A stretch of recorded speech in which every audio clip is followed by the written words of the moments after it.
Not stop, man. Hotep, guys, I'm going to give you a little breakdown of Genesis again and how that links into the coronavirus thing that's going on now. Just to clean up on a bit of the Hebrew Israelite part of the argument that we seem to be stuck on. I'd just like to say, in order to see the truth, you can't be stuck in the Bible.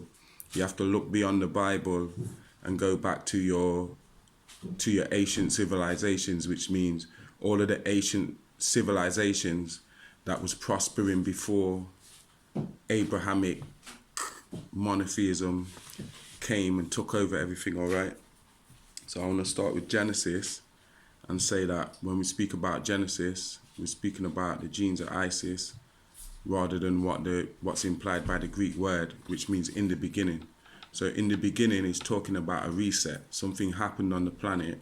There was something here before, like pre-Adamic civilization, and that got wiped for whatever reason.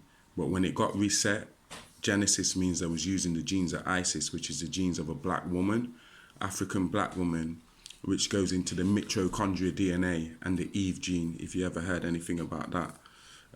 The proof of that is the story of Henrietta Lacks and how they used that woman's DNA and came up with all the medical breakthroughs, what they have now in terms of allopathic medicine.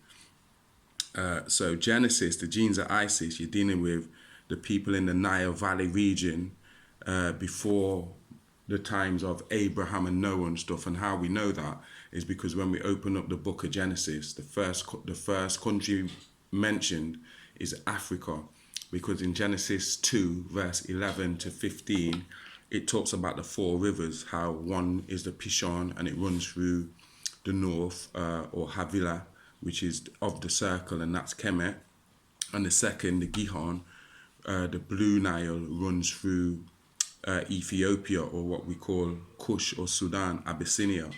Okay, and it says the gold of them lands is good. So it's mentioning Kemet and Kush in Africa before anywhere else. That's right in his myth-made Bible. Okay, and then when you get into Genesis 6 verse 1 to 7, when you get the story of the giants and the fallen angels, it talks about how the sons of God came down unto the daughters of men and they took the women by force. Okay, so it's talking about these fallen angels who were taking African women from the Nile Valley, from Havilah and Kush, and producing offspring with a dual nature, or what we might call Nephilim. Okay, and then when you read from Genesis 6 verse 4 to 7, it says, and then another group was sent here. That's when you're talking about Elohim or Anunnaki, and they did an experiment where they bred their genes with man too, and they produced all the demigods or the heroes of the classical ages. So that's why I'm saying Genesis itself leads back to a time before Christianity and before Hebrewism and before Islamism and all of them isms. It's talking about the pre-dynastic kingdoms of Kemet or the Nile Valley, and also the pre-dynastic kingdoms or the ancient kingdoms that flourished in between the two rivers of the Idligat, which is the Tigris, and the Feratu, which is the Euphrates. Okay, so all of the stories in the Bible are stories that are adapted from Egyptian and Sumerian realities. And when I say that, every one of them characters in the Bible, like a lot of the Hebrews like to go on like Moses was one person, but Moses and Job and Jesus and Abraham and whoever else in that Bible is actually a composite character, meaning that they've used 5 different people to make up one person. Like, let's say Moses composed of the Pharaoh Chamos, Pharaoh Amos, and then the 3 topmoses, or I should say Pharaoh Ahmoses, Pharaoh Kahmoses, Pharaoh Tutmosis 1, Pharaoh Tutmosis 2, and Pharaoh Tutmosis 3. And then on top of that, you've got Akhenaten with his Atonism or his atonement, and his Atonism and atonement, and unifying the Godhead into one God under the name Aten or Adon. Aten became Adon, which became the NIA was added later. So Aton or Aten became Adon or Adonai. Do you understand what I'm saying? But all of them characters are composite characters. So even Abraham will be based on the Sumerian character named Ibrahim, who was a high priest of Ur, and also they will take pieces of Suten Zoser story, who was around circa 2778 BC in the third dynasty, and then they will also take a bit of the vizier, the high priest Imhotep story, and his daughter Heketre or Hajar, and they'll throw that in there, and they'll graft this character that they call Abraham or Ibrahim to the Muslims. So they're all composite characters, and the same goes for Jacob and Isaac and everybody else. They're half-truths, they're Hebrew distortions. Now I want to say the real, because the word Hebrew, yeah, people are associating with that word as well. But I just want to say I won't associate with the word Hebrew for the simple fact that Hebrew means those who crossed over. So that's another verb. Just like Israel, ascend to El, it's just a verb. It's not a people. But Chabiru is talking about a group of people who did something. And that group of people who did something was the same Neanderthals or hybrids, Caucasians, who came out the mountains, Caucasus Mountains, and crossed over the Tigris Euphrates and came down into the Levant and into Mesopotamia and into the Nile Valley. They are what we call in Habiru or Ibri, and they are none other than the Hyksos, the same Hyksos who came into Kemet and occupied Kemet for 400 years. 100 years out of that 400, the last 100 years they actually ruled over us in that little district of Avaris in Kemet. So that's your same people, that's your Habiru people. And how you know that is because a lot of their leaders have Hebrew names like Jacob's son or Jacob's son. And also their language and their architecture and their dress and their culture is the pre-culture of the Hebrew culture. And that's the only evidence at all that you can find of any Hebrew people ever being in Kemet. And let me tell you where they got that from. After the 11th and 12th dynasty, after the first intermediate period, which was from the 6th dynasty all the way to the 11th dynasty, when Suten Intef and them created a new capital and eventually ended up in Thebes in the south, the Nubian capital, the Kushite capital. And when they came up, Pharaoh Mentuhotep in circa 2040 BC and drove out the Heracleopolitans or the pretenders up north, when they drove them out, they named themselves the unifier of the two lands, just like Menes did, and put back in customs which lasted for 1500 years after. And also all of them kings there of the 11th and 12th dynasty, they referred to themselves as the shepherd kings. So they had the crook and the flail and reinstalled that, and they referred to themselves as the shepherd kings. So after their time, because after the 11th and 12th dynasty, we go back into an intermediate period all the way to the 17th dynasty.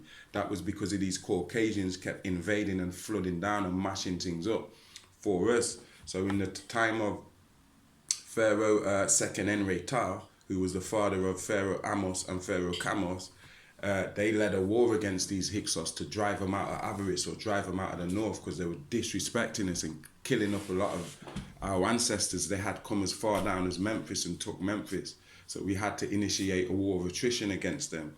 So what I'm saying is, during that time, in the period where from the 11th dynasty to the 7th dynasty till we led the revolution, they already appropriated all of our stuff. These Habirus, these Hebrews started calling themselves the shepherd kings. They started referring themselves to the Hekakasut. That wasn't originally their name.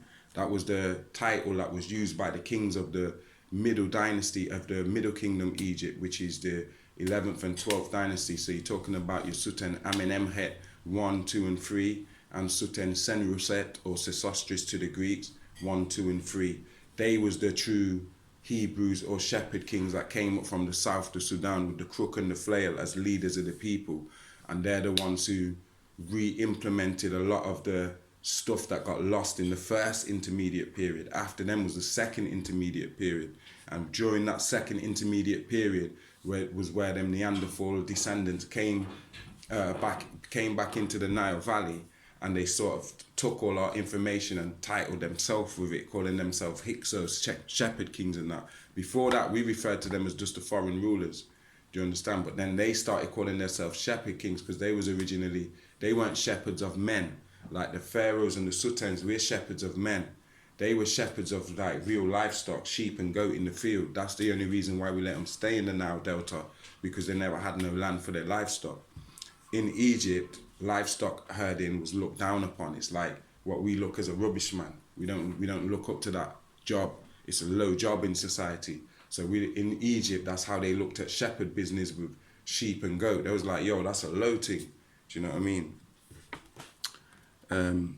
Yeah, so when you talk about Elohim, the Elohim in Arabic is known as the Alihat. That means more than one Allah. Or the Allahumma, a group of Allahs. Or even Mala'ikat, who they try and demote to being angels. But it's talking about the same angelic beings. And when you go into Hebrew, obviously it's Elohim. And then when you go into Egyptian, then it becomes Neteru, which is, it means nature, it means watchers, and it also means guardians. So when you go into the Hindu doctrine, it talks about avatars or avatara. Do you understand what I'm saying? All of them are speaking about the same beings, okay? And them same beings are split down the middle. You have a side that's fighting for the good and a side that's fighting for the evil, and they're fighting over this earth plane, because the evil side can make it purely evil, or the good side can make it purely good. It depends on us humans. They're fighting over our hearts and minds. And this is why the media, which is on the evil side, is always trying to pump us full of all of this stuff to get us to lean towards that side. You can refer to them just simply as angels and demons. In the Sumerian tablets, they're referred to as Anunnaki. But as I was saying to Daniel on a phone call, Anunnaki is a broad term. Anunnaki is more like a title. So if I was to say human, it's not going to tell you if the human's African, if they're Asian, if how old they are. It's not going to tell you what religion they are, if they're Muslim or Christian. It's just a broad, loose term when you say human. Do you understand? So it's the same when you say Anunnaki. It's not going to tell you if it's one of the Rizkians, the black gods, or if it's a reptilian Alpha Draconian, or if it's a Pleiadian, or if it's an Arcturan, or if it's from the Boots constellation, or if it's humanoid, or if it's insectoid, or if it's reptoid. You see what I'm saying? Anunnaki, any one of them things can be an Anunnaki, because Anunnaki only means those who from heaven to earth came, or those who Anu, the heavenly one, sent from heaven to key to earth. So anything that comes from the heavens that you consider an extraterrestrial can use the term Anunnaki. And that's why I'm saying you got to be careful with that term, Anunnaki. When you say Elohim, you're talking, and especially if you say Elohim Dinah, the righteous ones of the rocket ships, those Anunnaki are all good. Or if I say Anunnaki Din, D-I-N .G, G-I-R, Dinga, which is a symbol of Ra, just a circle with a dot in the middle, that means the righteous ones. So Anunnaki, the righteous Anunnaki. You understand what I'm saying? But when you go on YouTube, they're using the term loosely in their UFO community. So you don't necessarily know exactly what species they're talking about when they're using that word. But basically, to keep it simple, you've got angels and you've got demons, and that's how they became to be known as the angelic beings. And I'll say this as well. A lot of the stuff that they teach us about these extraterrestrials coming from how many light years away, that's a lie. A lot of them are demons of the earth. They've always been here. And from you start dealing with certain things that you're not supposed to be dealing with, like Ouija boards and stuff, just like if I was to leave my food here and leave crumbs all over the floor, rats and cockroaches would come. The rodents would come. Now it's the same with the earth. The earth's got its own spiritual rodents. Its own rodents are demons, what you call little greys, Alpha Draconians, certain type of different Arcturians. You see what I'm saying? There's certain kind of rodents that you can cause to come if you live dirty on the planet. And we've been living dirty for a very long time as to why we've ended up in this situation. It's a battle over Earth realm. And in their intergalactic confederation, because they've got a confederation for the good guys and a confederation for the bad guys. For the bad guys, you've got the Draconians, the Insectoids, you've got the Greys, certain ones of them hybrid Greys, you've got certain rogue Pleiadians, and some one of these beings, like I said, they don't come from far away. Some of them live in hollow earth. Some of them are in other dimensions, because we're in an omniverse where we're dealing with multi-dimensions. And I would say that these demons can only go up to the lower fourth dimension. That's why they're using this third dimension as their playground. Since they can't go no higher, they don't want nobody else to be able to go no higher, but we can go higher than the fourth dimension. And that's why we're trying to shift this planet right now. I shouldn't even say trying. This planet is being shifted into a 5D and higher, because them entities just cannot operate on such a high vibration. Yeah. And how they've did it, kept us trapped in this lower, in this third dimension, is the Schumann pulse, which is the electromagnetic pulse or heartbeat of the planet Earth itself. Yeah, that runs through the North and South Pole. Has been set at 7.83 hertz. You can Google that, the Schumann pulse, which was found by Schumann, they say, but really it was found by Nikola Tesla. He realized that the Earth has its own electromagnetic pulse, and he measured it, and it is 7.83 hertz, and it extends. It's an electromagnetic web that extends from the Earth's surface 60 kilometers up into the sky.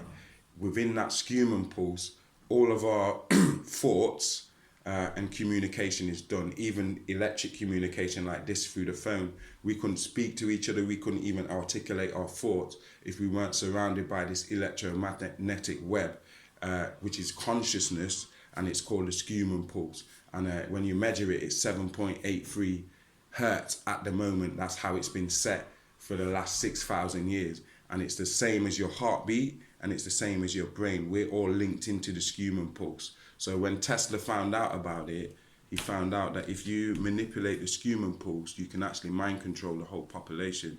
You can do mass mind control and stuff like that. And I believe that these reptilians, when they came and hacked into our reality and dumbed us all down, it was something to do with the Schumann pulse because it was originally set at 120 hertz, and that's where it is today. As of March, halfway through March, the Schumann pulse jumped from 7.83 all the way to 120 hertz. That was just before the George Floyd thing happened, and it's been there ever since.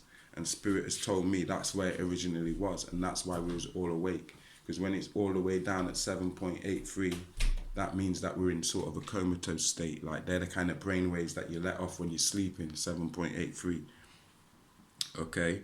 So these people or demons will last for 6,000 years as physical people, and that was from 4026 BCE. So we're in 2020 BE. So they got something like 6 years left. Do you understand what I'm saying? And it also ties into the prophecy in Genesis 15:13 with Abraham, saying that your people will be taken as strangers and made slaves for 400 years in a land that's not theirs. You can read about that in Genesis 15:13. Okay? And I'll just end on saying, go back to Genesis 6, 1 to 7, and you'll understand that you've got two type of entities living on earth plane. You've got angelic beings that are trapped in human form, which is human beings, and you've got demonic beings what are trapped in human form, which is human beings. So it's not necessarily just some spooking where you're talking about floating spirits and stuff. We're actually talking about humans. Half of us are inhabited by a positivity and a love, and half of us are inhabited by a negativity and fear. Okay? And this has been going on for 6,000 years, and we're at the end of it, which is apocalypse, the removing of the veil. So we can see that we were tricked with this red man on a bottle with the pitchfork and the horns. That was just a trick to make you not see that the God and devil is in man. Is working through man. It always has been working through man. Okay? And yeah, because their time's up now, they have to graft out vaccinations and RFID technology that they're testing on you. Because once they get that perfected, they're saving themselves and they're leaving you out of it. It's got nothing to do about no public health or the benefit of the world as a whole or anything. The whole coronavirus scandemic thing is for them to perfect the technology so they can live past the calamity, because the crown virus or coronavirus is come to take the crown out, which means the leaders of the planet have to be removed. So the virus is real for them because they're all on adrenochrome and their blood's got all this iron in it. It's not as simple as it is for them as it is for us. Like, they can't even use hydroxychloroquine because that's also got iron, so that will poison them. It's a wormwood thing, it's a filtering process. It is definitely Armageddon, World War III, and their Genesis program now is a continuation of the Nazis' eugenics program. where they're now trying to interface with robots or artificial intelligence. That's being run by Elon Musk, and that's their new eugenics, transhumanism. Okay? Bless. Hotep.